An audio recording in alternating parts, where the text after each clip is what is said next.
I still remember the day I sat at my desk, the fluorescent lights buzzing faintly overhead, my fingers hovering over the keyboard before I hit submit on my vacation request. It was a crisp November afternoon, the kind where the cold seeps through the office windows and settles into your bones, and I could see my breath fogging faintly over the rim of my lukewarm coffee. The week of April 15th to the 22nd, 7 days I'd been dreaming of for months, a beacon of hope amidst the endless grind of spreadsheets, late-night emails, and the relentless hum of the printer that never seemed to stop. I pictured myself standing beneath the cherry blossoms in Kyoto, petals drifting like soft bank snow, the air cool and fragrant, a little notebook tucked in my jacket pocket to capture every fleeting moment of freedom from this claustrophobic cubicle life.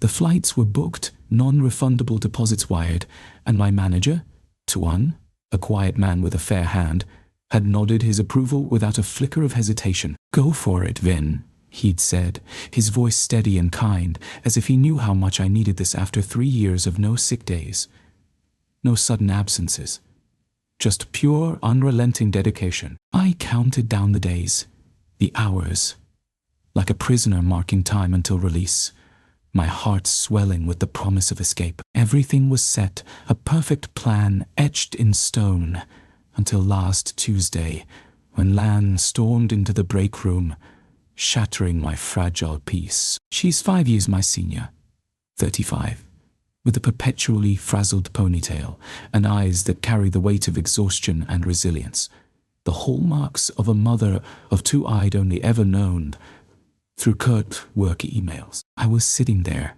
cradling a steaming mug of coffee, savoring a rare moment of stillness between deadlines, when she said, "Vin, we need to talk," her tone sharp and urgent, pulling a chair across from me with a scrape that set my nerves on edge. I nodded, setting my mug down, unprepared for the storm about to break over me. "I just checked the kids' school calendar," she began, her hands clasped so tightly, her knuckles whitened, as if she were holding herself together by sheer will. "Their spring breaks mid-April, same week you're off. I want to take them to Da Nang. The beaches are stunning then." "But I saw you've got that week booked." I nodded again, still not grasping the gravity, and said simply, "Yeah, I'm going to Japan." Booked it back in November. She pressed her lips into a thin line, her gaze probing mine, then leaned forward, her voice dropping like she was sharing a desperate secret. "Could you switch to another week? I mean, that time's huge for me and the kids. We hardly ever get to go anywhere together, Vin." The words hit me like a punch to the gut, stealing the air from my lungs. "Switch weeks?" I shook my head, forcing my voice to stay calm though my chest was tightening. "Lan, I'm really sorry, but I can't. My tickets are non-refundable. The hotel too. I've been waiting for this trip all year." Her eyes narrowed, a forced smile flickering and fading in an instant. "Non-refundable, huh? Can't you negotiate with them? You're young. No family tying you down. You've got plenty of chances to travel more than I do, right?" That line sliced through me, a blade of condescension cutting deep into my pride. My hands clenched beneath the table, nails digging into my palms as I fought the rising tide of anger. "Lan," I said, my voice harder than I intended, each word a deliberate strike. "Just because I don't have kids doesn't mean my plans matter less. I requested that week months ago. It's been approved. I don't see why I should change them for your situation." The air in the break room thickened, heavy with unspoken accusations. Lan shot up, the chair screeching against the floor, a harsh sound that echoed her fury. "Oh, it must be nice to have that kind of flexibility," she snapped, her tone dripping with sarcasm, her eyes flashing with something between hurt and rage. "You'll never get it, Vinna. Being a parent, sacrificing for others." She spun on her heel and stormed out, her footsteps pounding a rhythm of resentment, leaving me there, heart racing, chest burning as if I'd been slapped. From that moment, The office transformed into a silent battlefield, tension crackling beneath the surface like static before a lightning strike. Lan stopped meeting my eyes in the hallways, her gaze sliding past me as if I were invisible, a ghost she refused to acknowledge.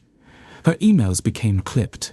Icy, one-line directives devoid of warmth or courtesy, each word a quiet stab. I tried to ignore it, burying myself in work, but the strain clung to me, a shadow I couldn't shake. By Friday, as I hunched over numbers in the meeting room, seeking refuge in data, Hoy, one of the team, a guy who fancies himself a peacemaker, ambled in, clapping me on the shoulder with a half-smile that didn't reach his eyes.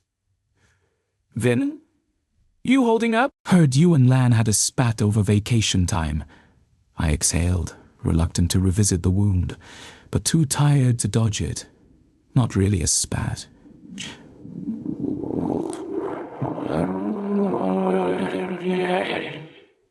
She asked me to switch weeks. I said no. "That's it." Hui settled into a chair, nodding thoughtfully, his fingers drumming the table. "Yeah, I get it. But Lan's in a tough spot, you know? Her husband works nights barely around. That week's her only shot to bond with the kids. Could you maybe be a bit more understanding?" I stared at him, heat flooding my veins, my fist tightening until my knuckles ached. "Understanding? You mean ditch my trip, the one I've saved for all year, just because she's got kids and I don't?" Hui shrugged, his expression caught between sympathy and discomfort. "I'm not saying you're wrong. Just sometimes putting yourself, sometimes." Shh. I didn't respond. I couldn't. If I'd opened my mouth, I'd have roared, let loose the fury simmering inside me. But the fuse was lit, and it didn't stop there. Words spread like wildfire through the office, whispers igniting behind cubicle walls, fueling a divide I hadn't seen coming. By Monday, the team of 10 splintered, their voices rising in a cacophony of judgment. Lynn, a new mom with a toddler at home, caught me in the Monday meeting, her eyes sharp with reproach. "Vin, you don't know what Lan's going through," she said, her tone soft but cutting. "Being a parent means sacrifice. If you'd given a little, she wouldn't be struggling like this." The words lodged in my throat, a retort clawing to get out. That I had rights too, that my life wasn't less valid, but I swallowed it, choking on my own silence. Then there was Trang, the team's firebrand Singleton, who cornered me by the water cooler after lunch, her voice low and fierce. "I don't get why you're taking this heat," she said, her eyes blazing with defiance. "Lan didn't plan ahead. That's on her. You locked in that week 6 months ago. Why should you pay for her mess?" Koa, the quiet analyst with a razor-sharp mind, nodded as he passed by, his voice a murmur but firm. "First come, first served. That's fair. If everyone pulls the pity me card, we're all screwed." The clash didn't stay quiet.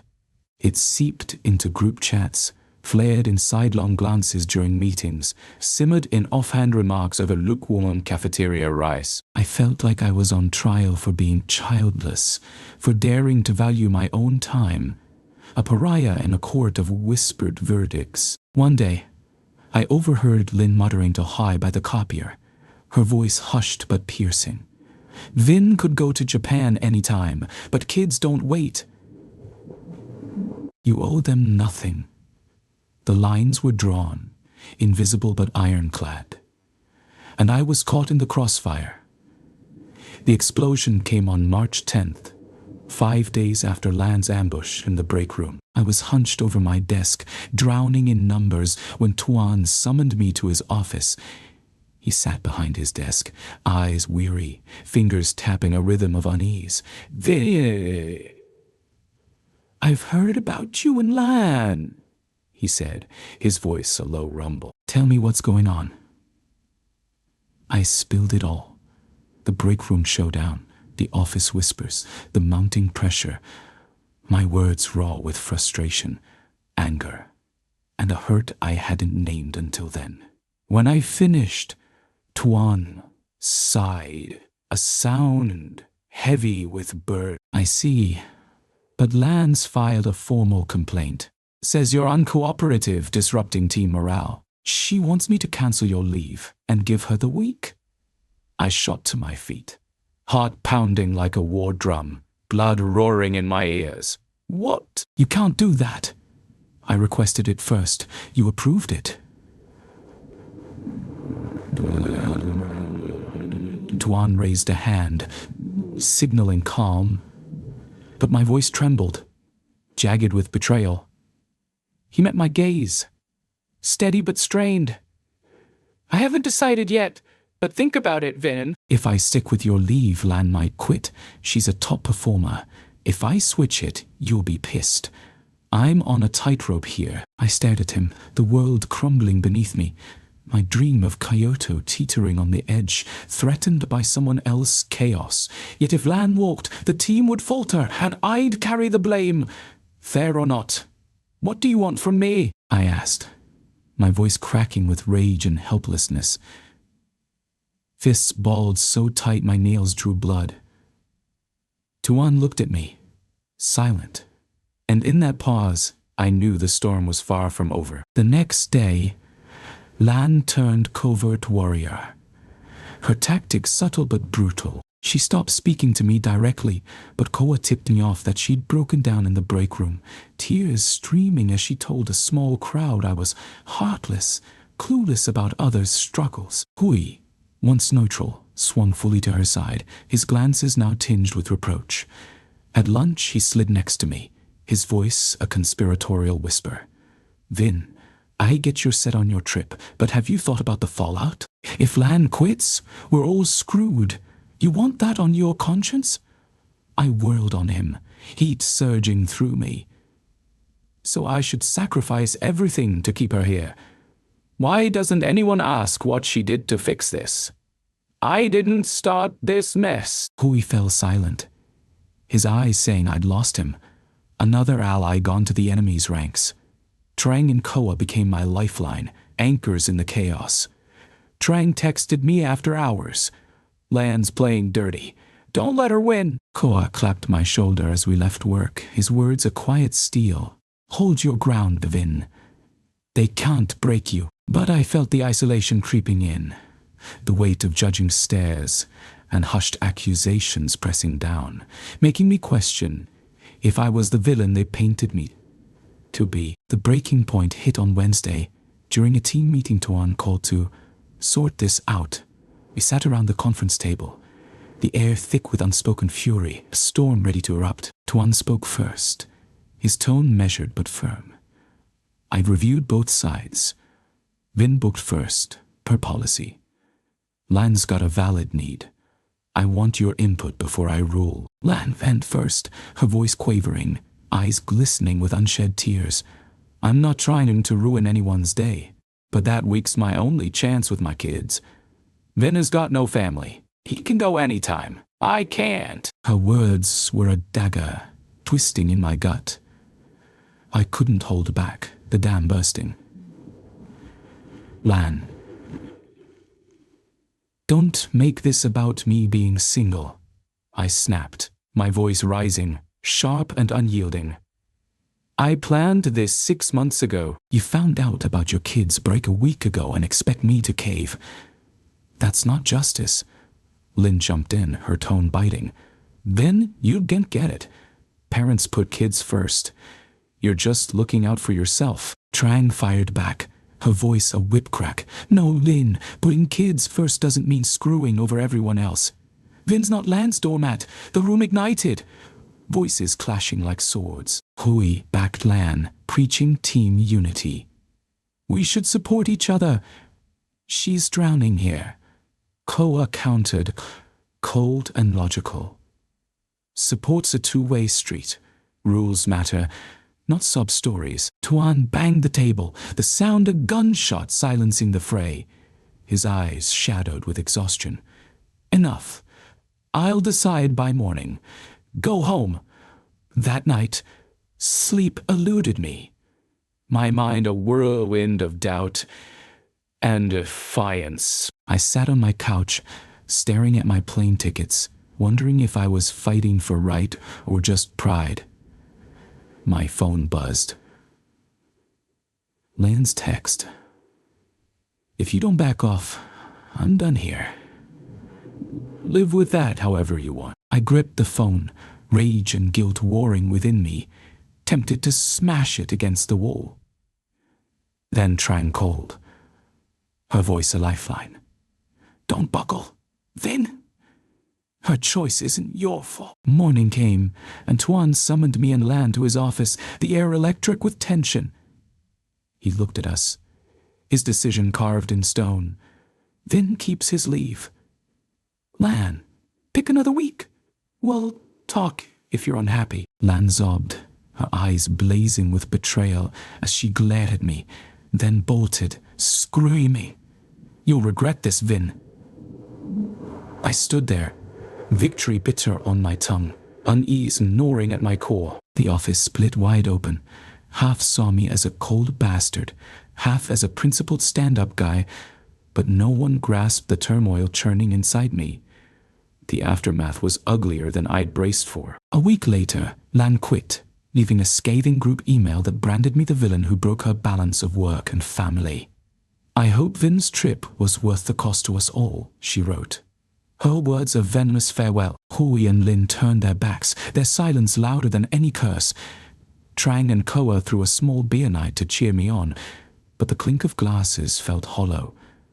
My heart a tangle of relief and regret. The day I boarded my flight, suitcase in tow, my phone pinged, Lan's last jab.